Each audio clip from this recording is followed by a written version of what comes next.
Gusto ko rin kasi sana mag-NCLEX, sabi niya nag-DIY daw siya kasi para mas tipid. Mm. So nung nalalaman ko marami palang kailangang puntahan, magsa-submit ng mga requirements, pupunta dun, sabi ko hindi ko kaya yun, eh.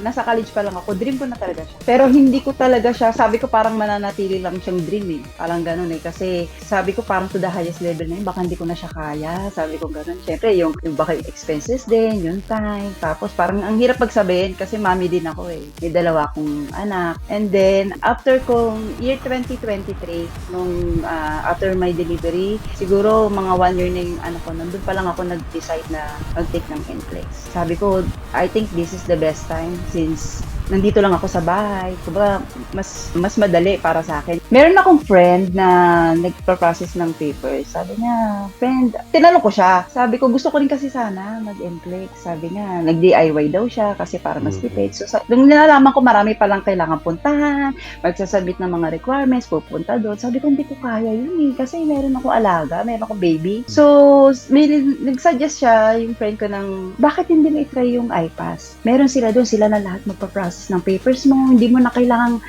lumabas.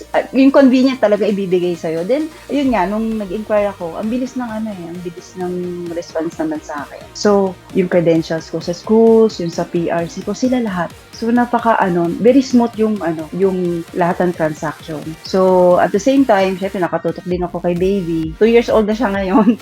Ayun, Wow. nakatutok ako. So, ayun, successfully naman na natapos din.